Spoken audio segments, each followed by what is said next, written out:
Dr. MGR Educational and Research Institute. Admissions open for 2026-2027. தாவேக அமைச்சரவையில் காங்கிரஸ் சார்பில் ராஜேஷ்குமார் மற்றும் விஸ்வநாதன் இடம்பெறுவார்கள் என்று காங்கிரஸ் கட்சியினுடைய பொதுச் செயலாளர் KC வேணுகோபால் அறிவிப்பினை வெளியிட்டிருக்கிறார். ஏற்கனவே கடந்த சில நாட்களுக்கு முன்னதாக தாவேக அமைச்சரவையில் இடம்பெறுவதற்கு காங்கிரஸ் கட்சிக்கு அழைப்பு விடுக்கப்பட்டிருக்கிறது என்று காங்கிரஸ் மேலிட பொறுப்பாளர் கிரீஷ் ஜோடங்கர் தெரிவித்திருந்தார்.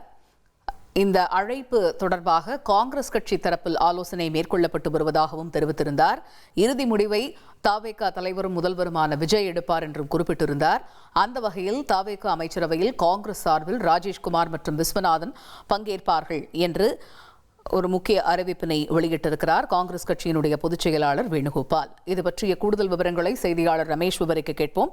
Over to Ramesh. தவிக அமைச்சரவையில காங்கிரஸ் தரப்பிலிருந்து 2 பேர் அமைச்சராவது உறுதியாகிவிட்டது. காங்கிரஸ் கட்சியின் தேசிய பொதுச் செயலாளர் KC வேணுகோபால் இதனை உறுதிப்படுத்தியிருக்கிறார்.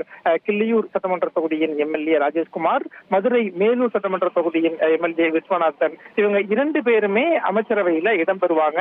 59 ஆண்டுகளுக்கு பிறகு தமிழக அமைச்சரவையில காங்கிரஸ் இடம்பெறுகிறது. இது வரலாற்று சிறப்புமிக்க ஒரு தருணம், காங்கிரசுக்கு மகிழ்ச்சியான ஒரு தருணம் அப்படின்னு KC வேணுகோபால் அந்த செய்தியில குறிப்பிட்டிருக்கிறார். ஏற்கனவே நம்ம சொல்லியிருந்தோம், காங்கிரஸுக்கு 2 அமைச்சரவை, இதுல ராஜேஷ்குமாரும் விஸ்வநாதனும் அமைச்சராக போறாங்கிற தகவலை சொல்லியிருந்த நிலையில இப்போது அதிகாரப்பூர்வமாகவே இந்த தகவல் காங்கிரஸ் கட்சியிலிருந்து வந்திருப்பதை பார்க்க முடிகிறது.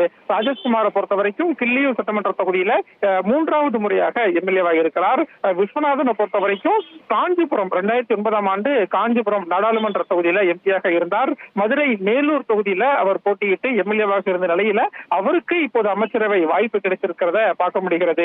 5 காங்கிரஸ் MLA-க்கள் வெற்றி பெற்றிருந்த நிலையில காங்கிரஸ்குள்ள அமைச்சரவை யாருக்கு அப்படிங்கிற போட்டியும் கடுமையாக இருந்தது. இப்போ அந்த அறிவிப்பு உறுதியாகி இருக்கிறது. ராஜேஷ்குமார் மற்றும் விஸ்வநாதன் 2 பேர் அமைச்சராகிறார்கள். நாளை அவர்கள் அமைச்சராக பதவியேற்பார்கள் என்ற தகவலை KC வேணுகோபாலும் சொல்லியிருக்கிறார். எனவே தமிழக அமைச்சரவை நாளை விரிவாக்கம் செய்யப்பட இருப்பதும் கிட்டத்தட்ட உறுதியாகிவிட்டது. என்ன இலாக்காக்கள் ஒதுக்கப்படும் என்ற அறிவிப்பெல்லாம் நாளை தான் தெரிய வரும். ஏனென்றால் தமிழக வெற்றி கழகத்தில் இருந்தும் இன்னும் நிறைய பேருக்கு அமைச்சரவை வாய்ப்பு இருக்கிறது. விடுதலை சிறுத்தைகள் கட்சி IUML-க்கும் தாவேக அழைப்பு விடுத்திருக்கிறது. அவங்களும் நிலைப்பாட்டு அதிகாரப்பூர்வமா சொல்ல போறாங்க. இந்த சூழல்ல தான் காங்கிரஸ் 2 அமைச்சர்கள் ராஜேஷ்குமார் மற்றும் விஸ்வநாதன் தமிழக வெற்றி கழக அமைச்சரவையில இடம்பெறுறாங்கிற அதிகாரப்பூர்வ அறிவிப்பு வந்திருக்கிறது. விரிவான விவரங்களை வழங்கமைக்க நன்றி ரமேஷ். ஏற்கனவே VCK தரப்புல அமைச்சரவையில் இடம்பெறுவார்களா அப்படிங்கிறத கேள்வி எழக்கூடிய சூழல்ல அது தொடர்பாக கட்சியினுடைய மூத்த நிர்வாகிகளுடன் கலந்து ஆலோசித்து முடிவு அறிவிக்கப்படும் என்று VCK தரப்பில் தெரிவிக்கப்பட்டிருந்தது. IUML தரப்பிலுமே அந்த உயர்மட்ட குழு கூட்டத்தில் முடிவெடுக்கப்படும் அப்படின்னு சொல்லப்பட்டிருந்தது.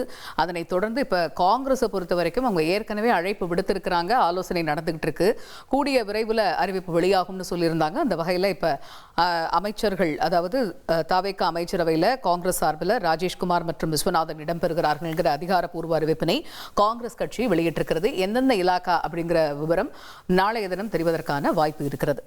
Dr. MGR Educational and Research Institute. Admissions open for 2026-2027.